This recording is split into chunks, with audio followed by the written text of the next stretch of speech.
भीमसेन बोले कि हे पितामह, भ्राता युधिष्ठिर, माता कुंती, द्रौपदी, अर्जुन, नकुल और सहदेव एकादशी के दिन व्रत करते हैं और मुझसे एकादशी के दिन अन्न खाने को मना किया करते हैं। मैं उनसे कहता हूँ, भाई मैं भक्ति को भगवान की पूजा कर सकता हूँ, दान दे सकता हूँ, पर तुम एकादशी के दिन भूखा नहीं रह सकता। इस पर व्यास जी बोले कि हे भीमसेन, यदि तुम नरक बुरा और स्वर्ग को अच्छा समझते हो तो प्रत्येक मास की दोनों एकादशियों को अन्न मत खाया करो। इस पर भीमसेन बोले कि हे पिता, मैं आपसे प्रथम कह चुका हूँ कि मैं एक दिन एक समय भी भोजन के बिना नहीं रह सकता। पूरा दिन का उपवास करना तो कठिन है। मेरे पेट में अग्नि का वास है जो अधिक ने अन्न खाने पर ही शांत होती है। मैं प्रयत्न करूं तो एक व्रत अवश्य कर सकता हूँ। अतः आप मुझे कोई एक ऐसा व्रत बताइए जिससे मुझे स्वर्ग की प्राप्ति हो। व्यास जी बोले कि हे वायुपुत्र, बड़े बड़े ऋषि और महर्षियों ने बहुत से शस्त्र आदि बनाए हैं। यदि कलयुग में मनुष्य आचरण करे तो अवश्य ही मुक्ति को प्राप्त होता है। उनमें धन बहुत खर्च होता है। उनमें से जो पुराणों का सार है उसे मैं कहता हूँ कि मनुष्य को दोनों पक्षों की एकादशी का व्रत करना चाहिए, इससे उन्हें स्वर्ग की प्राप्ति होती है। व्यास जी बोले, हे भीमसेन, कृष्ण और मिथुन संक्रांति के मध्य ज्येष्ठ मास के शुक्ल पक्ष की एकादशी होती है, उसका निर्जल व्रत करना चाहिए। इस एकादशी के व्रत में स्नान और आचमन में जल वर्जित है, लेकिन आचमन में 6 माह से जल से अधिक जल नहीं लेना चाहिए।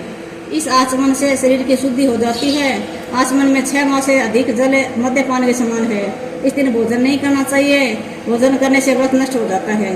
यदि सूर्योदय से सूर्यास्त तक जलपान न करे तो उससे 12 एकादशी के फल की प्राप्ति होती है।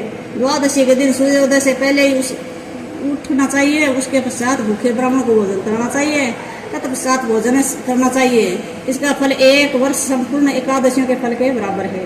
हे भीमसेन, स्वयं भगवान ने मुझसे कहा था कि इस एकादशी का पुण्य समस्त तीर्थों के दानों के बराबर है। एक दिन निर्जला रहने से मनुष्य पापों से मुक्त हो जाता है। जो मनुष्य एकादशी का व्रत करते हैं उनको मृत्यु के समय भयानक दूत नहीं दिखते। उस समय भगवान विष्णु के दूत स्वर्ग से आते हैं और उसको पुस्तक विमान पर बैठाकर स्वर्ग को ले जाते हैं। अतः संसार में सबसे श्रेष्ठ निर्जला एकादशी का व्रत है। अतः यह यत्न पूर्वक यह एकादशी का व्रत करना चाहिए। उस दिन ओम नमो भगवते वासुदेवाय मंत्र का उच्चारण करना चाहिए। इस दिन गोदान करना चाहिए। व्यास देव जी के ऐसे वचन सुनकर उनसे निर्जला व्रत किया। इस एकादशी को भीमसेन या पांडव एकादशी भी कहते हैं। निर्जला व्रत करने से पहले भगवान की पूजा करनी चाहिए और उनसे विनय करनी चाहिए कि हे भगवान, आज मैं निर्जल व्रत करूंगा, इसके दूसरे दिन भोजन करूंगा, मैं इस व्रत को श्रद्धापूर्वक करूंगा, उससे मेरे सब पाप नष्ट हो जाए। इस दिन एक बड़े वस्त्र से ढककर स्वर्ण सहित दान घड़ा करना चाहिए।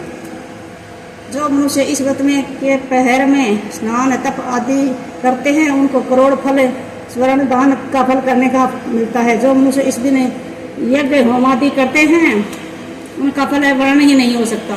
इस निर्जला एकादशी के व्रत से मनुष्य विष्णु लोक को जाता है। जो मनुष्य इस दिन अन्न खाते हैं उसे चंडाल समझना चाहिए। वे अंत तक नरक में जाते हैं। ब्रह्म हत्यारे, मद्यपान करने वाले, चोरी करने वाले, गुरु से देश करने वाले, असत्य बोलने वाले इस व्रत को करने से स्वर्ग को जाते हैं।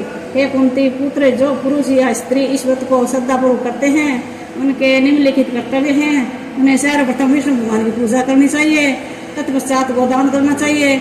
इस दिन ब्राह्मणों को दक्षिणा मिष्टान दान देना चाहिए। निर्जला के दिन अन्न, वस्त्र, छत्र आदि का दान करना चाहिए। जो मनुष्य इस कथा को प्रेम पूर्वक पढ़ते हैं, सुनते हैं, उनको स्वर्ग की प्राप्ति होती है। एकादशी माहात्म्य संपूर्णम। श्री कृष्ण गोविंद हरे मुरारे, हे नाथ नारायण वासुदेव, हे नाथ नारायण वासुदेव, हे नाथ नारायण।